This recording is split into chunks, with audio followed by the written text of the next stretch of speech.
Nothing going on record, sir. बैठिए. सवाल सुने नहीं आया, आवाज ऐसे सुनना पड़ेगा.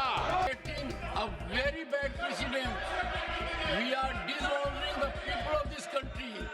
ऐसे सदन नहीं चलेगा, ऐसे सदन नहीं चलेगा. आपके कारण सदन नहीं चलना देश देख रहा है. 29 नवंबर 2024 दिन शुक्रवार संसद के शीतकालीन सत्र का 5वां दिन. आज भी वही सब हुआ जो शीतकालीन सत्र के पहले दिन से होते आ रहा है. मतलब नारेबाजी, हंगामा और फिर स्थगन. रोज की तरह आज भी लोकसभा और राज्यसभा की कार्यवाही सुबह 11 बजे शुरू हुई. मतलब कामकाज रोज की तरह ही शुरू हुआ और रोज की ही तरह दोनों सदनों में कुछ मिनटों के बाद सभा स्थगित हो गई. तो चलिए रोज की तरह एक एक करके आपको दोनों सदनों की कार्यवाही के करीब लेकर के चलते हैं और दिखाते हैं.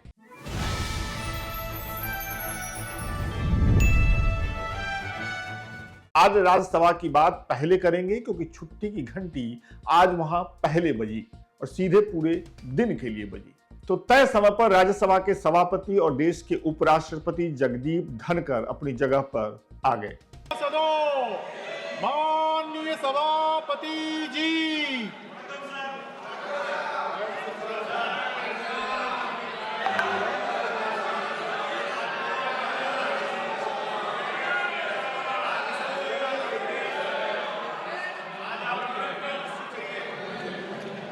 राज्यसभा के सदस्य भीम सिंह और संजय कुमार झा को जन्मदिन की शुभकामनाएं दी गई और फिर विस्तार से उनके योगदान के बारे में, दोनों सदस्यों के योगदान के बारे में, कामकाज के बारे में राज्यसभा को सभापति ने बताया. इन दोनों सदस्यों को जन्मदिन की शुभकामनाएं देने और उनकी उपलब्धियों पर विस्तार से चर्चा करने में राज्यसभा ने कुल मिलाकर 4 मिनट खर्च किए. कुछ मीडिया रिपोर्ट्स के मुताबिक संसद को 1 मिनट चलाने में करीब 2 लाख रुपए खर्च होते हैं. ऐसे में अगर सिंपल मैथ करें तो यहां करीब 8 लाख रुपए खर्च हुए. देश के टैक्स पेयर्स के 8 लाख रुपए खर्च हुए. किस बात के लिए? जन्मदिन की शुभकामनाएं देने में. जन्मदिन की शुभकामनाओं को निपटाने के बाद कुछ सरकारी कामकाज हुए, जैसे पेपर लेड करना, लोकसभा का मैसेज राज्यसभा में पढ़ना, कपड़ा राज्य मंत्री और संसदीय कार्य राज्य मंत्री का बयान देना. यह सब करने के बाद सभापति मुद्दे की बात पर आए. उन्होंने कहा कि अलग अलग सांसदों ने रूल 267 के तहत चर्चा के लिए कुल 17 नोटिस दिए हैं. उन्होंने उन सभी सांसदों के नाम लिए जिन्होंने नोटिस दिया और साथ ही में उन्होंने कहा कि किसी भी मुद्दे पर चर्चा की जरूरत नहीं है. मतलब चर्चा की जो मांग की गई वो सब नियम के मुताबिक नहीं है, ऐसे में इजाजत नहीं मिलती है. Honorable members, I have received 17 notices.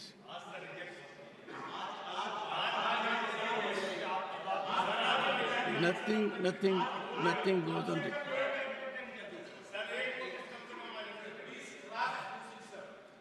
Under Rule 267, the notices of Shri Pramod Tiwari, Srimati Ranjit Ranjan, Shri Anil Kumar Yadav मंदांदी, Shri Digvijay Singh, Shri Vivek K Tankha,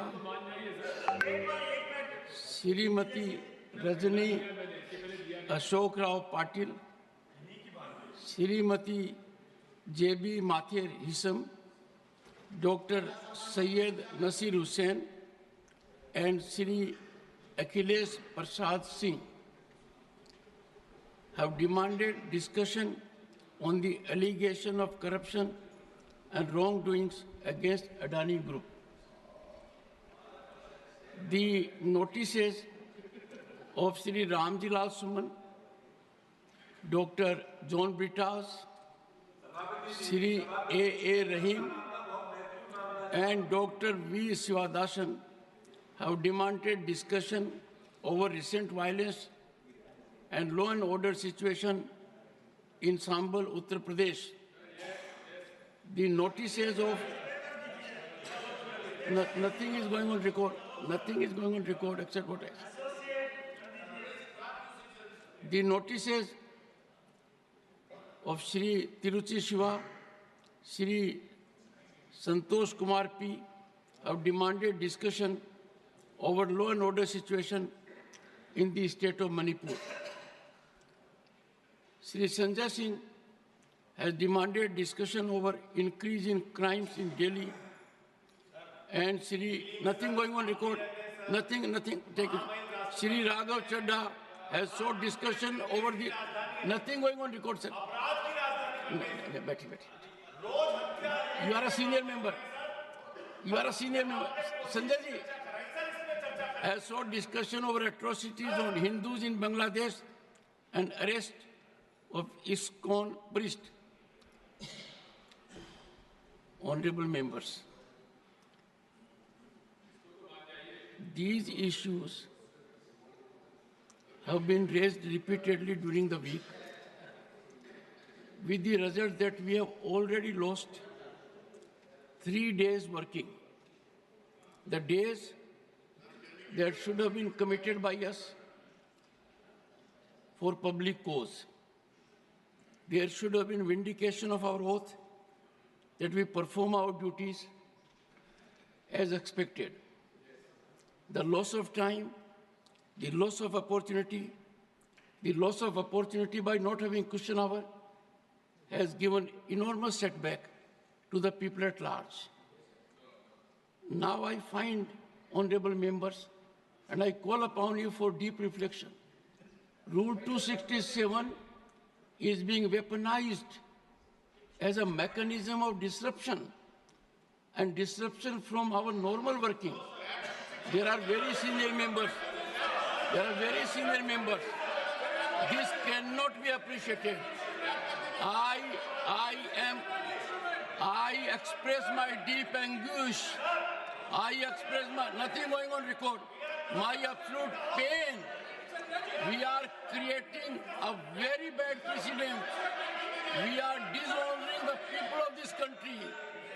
We are not coming up to the expectations. Our actions are not people-centric. They are to absolute public distaste. We are getting into irrelevance. People are ridiculing us. We have virtually become laughing stock. I appeal to you. Please, the House stands urgent to meet at 11 a.m. on Monday, the 2nd December 2024. तो देखा आपने, खुद जगदीप धनखड़ भी राज्यसभा की मौजूदा स्थिति से काफी दुखी हैं और एक आप लोग हैं जो उन्हीं को टारगेट करते रहते हैं। खैर, सभा स्थगित करते हुए सभापति ने एक बात कही और उस पर ध्यान देना चाहिए। उन्होंने कहा कि राज्यसभा के कामकाज को प्रभावित करने के लिए रूल 267 बतौर हथियार इस्तेमाल किया जा रहा है। अब ये जान लेना जरूरी है कि रूल 267 क्या है। रूल 267 राज्यसभा में प्रक्रिया और कार्य संचालन के लिए जो नियम है उसका एक हिस्सा है, जो सदस्यों को तत्काल मामलों पर चर्चा करने के लिए नियम के निलंबन के लिए प्रस्ताव करने की अनुमति देता है। यह पहली बार नहीं है जब राज्यसभा में इस नियम के इर्द गिर्द विवाद हो रहा है। चलिए आपको बताते हैं कि पहले कब इस मामले पर विवाद हुआ है। अगर आपको याद हो तो वर्ष 2022 के शीतकालीन सत्र में भी इस नियम की वजह से राज्यसभा का माहौल गरमाया था। उस साल इस नियम के तहत चर्चा के लिए विपक्ष की तरफ से 7 नोटिस दिए गए थे। सभापति ने सभी 7 नोटिसों को खारिज कर दिया था। आपको बता दें कि 1990 से 2016 के बीच कुल 11 ऐसे मौके आए हैं जब राज्यसभा में इस नियम के तहत चर्चा हुई है।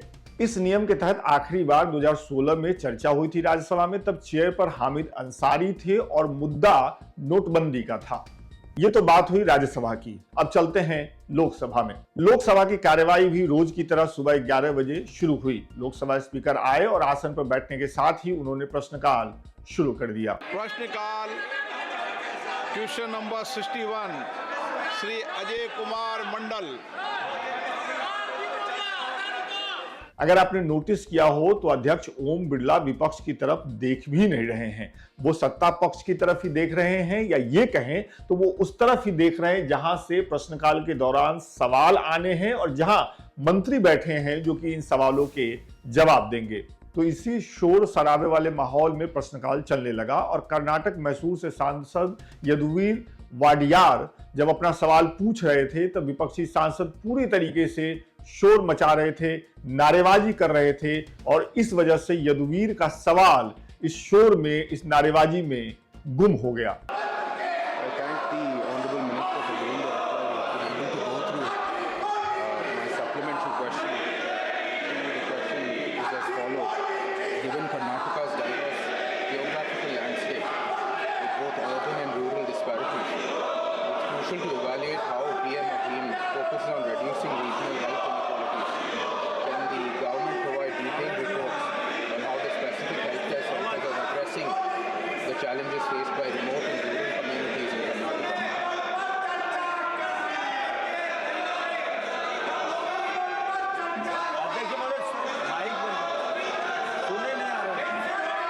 सवाल सुने नहीं आ रहे। आवाज ऐसे सुनना पड़ेगा। फिर से दोबारा मान्य प्रश्न। सवाल ही क्यों, आपने देखा उनका सवाल तो दब ही गया और जिन मंत्री जी को जवाब देना था वो सवाल सुन नहीं पाए, लिहाजा उन्हें डांट पड़ गई।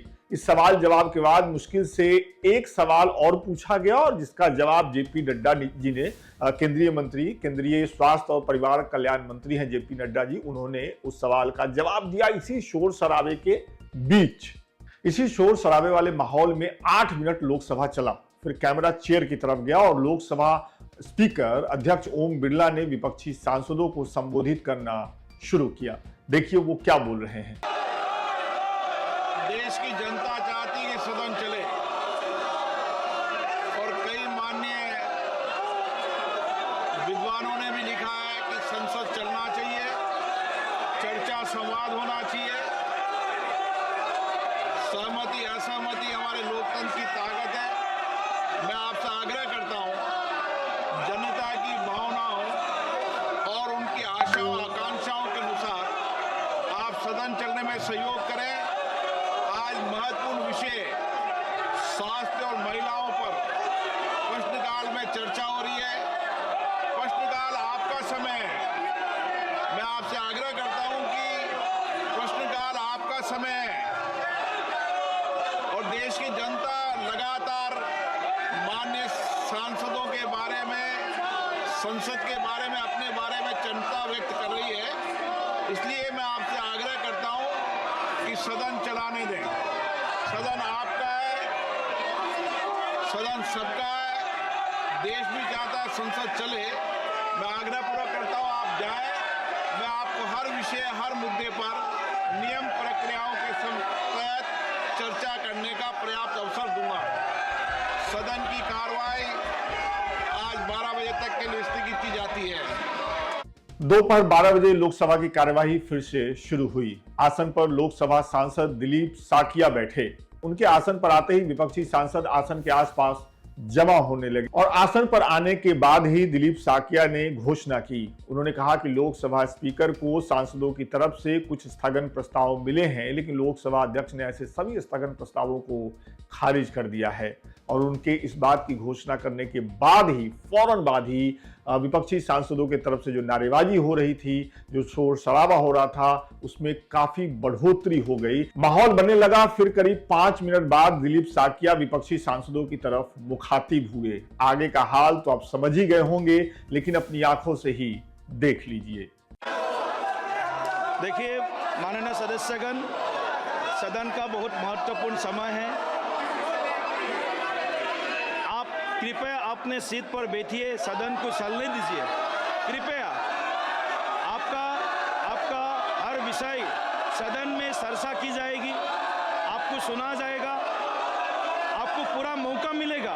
प्लीज आप अपने सीट पर बैठिए, सदन को चलने दीजिए।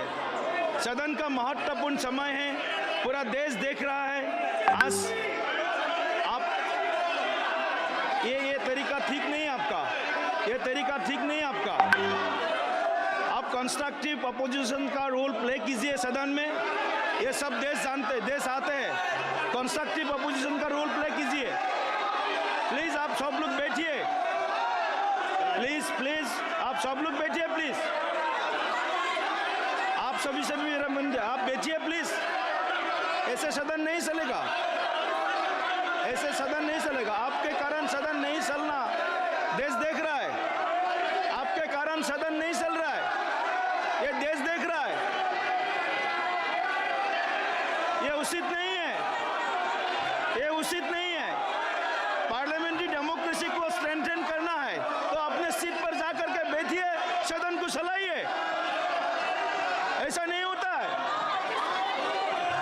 सभा की कार्यवाही सोमवार दिनांक 2 दिसंबर 2024 को प्रातः 11 बजे तक के लिए स्थगित की जाती है।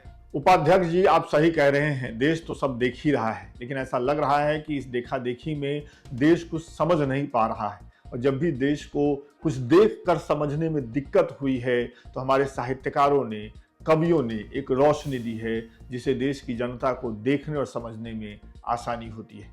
धूमिल हमारे समाज के एक ऐसे ही कवि हुए। उनकी हर कविता व्यवस्था पर, शासन पर हमेशा कड़ा और तीव्र प्रहार करती रही है। आज उनकी एक कविता संसद और रोटी मुझे आपके सामने पढ़ने का मन हो रहा है। कविता कुछ इस तरीके से है।